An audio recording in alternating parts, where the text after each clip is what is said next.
शुभयोग सुरू. नागपंचमी संपताच स्वामींचा वरदहस्त या राशींवर. नमस्कार. आपल्या स्वामीनाथ यूट्यूब चॅनलवर तुमच्या सगळ्यांचं खूप खूप स्वागत आहे. नागपंचमी एक दिवशी साजरी होणारी पण प्रभाव वर्षभर जाणवणारी ती पवित्र वेळ. या दिवशी सर्पदेवतेची पूजा केली जाते, पण त्यामागे लपलेलं गूढ म्हणजे नवनिर्माण, आशीर्वाद, वाईट काळाची समाप्ती आणि चांगल्या काळाची सुरुवात. या वर्षीची नागपंचमी एक अद्वितीय योग घेऊन आली आहे, कारण या दिवसाच्या पाठोपाठ स्वामी समर्थांच्या कृपाछायेचा विशेष वरदहस्त काही निवडक राशींवर पडत आहे. आणि त्या राशींसाठी हे केवळ दिवसांचे नव्हे तर आयुष्य बदलणाऱ्या काळाचं आगमन आहे. कधी कधी आकाशातले ग्रह एकत्र येतात आणि तेव्हा दैवी शक्ती आपलं कार्य सुरू करतात. नागपंचमीनंतर असा एक अद्भुत संयोग तयार झाला आहे, जिथे गुरु, चंद्र आणि राहू यांचा विशेष त्रिकोण तयार होत आहे. हा त्रिकोण ज्ञान, भावना आणि कर्म यांना जोडणारा आहे. पण सर्वात मोठा बदल होतोय तुमच्या आत. स्वामी समर्थ हे फक्त मंदिरातील मूर्ती नव्हे तर एक शक्ती स्वरूप, जे तुम्हाला बघत आहेत, ऐकत आहेत आणि योग्य वेळेची वाट पाहत आहेत. ती वेळ म्हणजे आत्ता.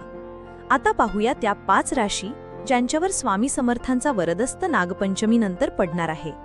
सिंह, तुमचं नशीब पुन्हा उगमाला येणार आहे. सिंह राशीच्या जातकांनी मागील काही आठवड्यात अनेक आंतरिक संघर्ष सहन केले. मनात चलबिचल, घरात तणाव आणि स्वतःशी असलेलं नाटंही कधी कधी विस्कळीत झालं होतं. पण नागपंचमी संपली आणि स्वामींच्या कृपेने तुमचं नशीब उजळणार आहे. एक अप्रत्यक्ष संधी तुमच्या दारात येणार आहे.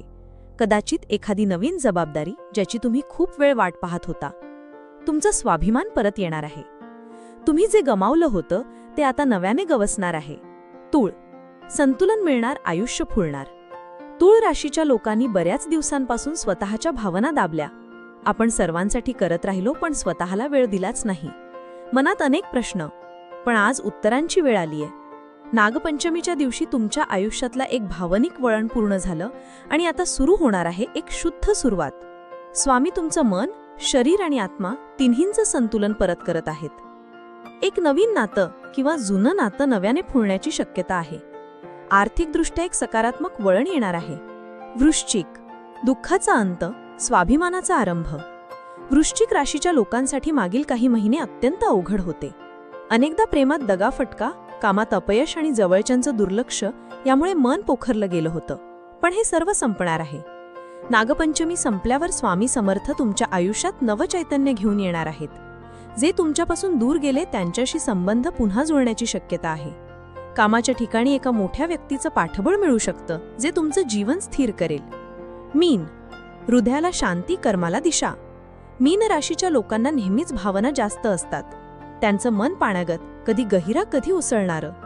मागील काळात या राशीच्या जातकांनी अनेकदा एकटेपणाचं दुःख सोसलं, पण आता वेळ बदलली आहे. नागपंचमी संपली आणि तुमच्या जीवनात एक शुभ श्वास वाहतोय.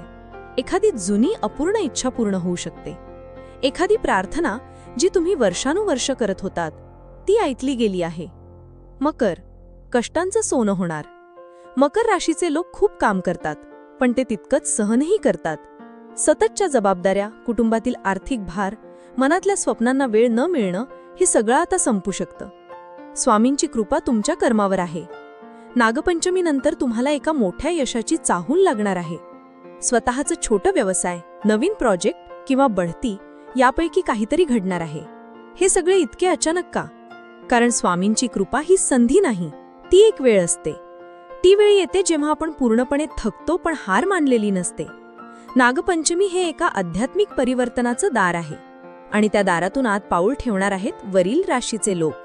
स्वामी समर्थ महाराज की जय. असेच माहितीपूर्ण लेख रोज मिळवण्यासाठी आत्ताच आपल्या चॅनलला सबस्क्राईब करा, लाईक करा आणि शेअर करा. धन्यवाद.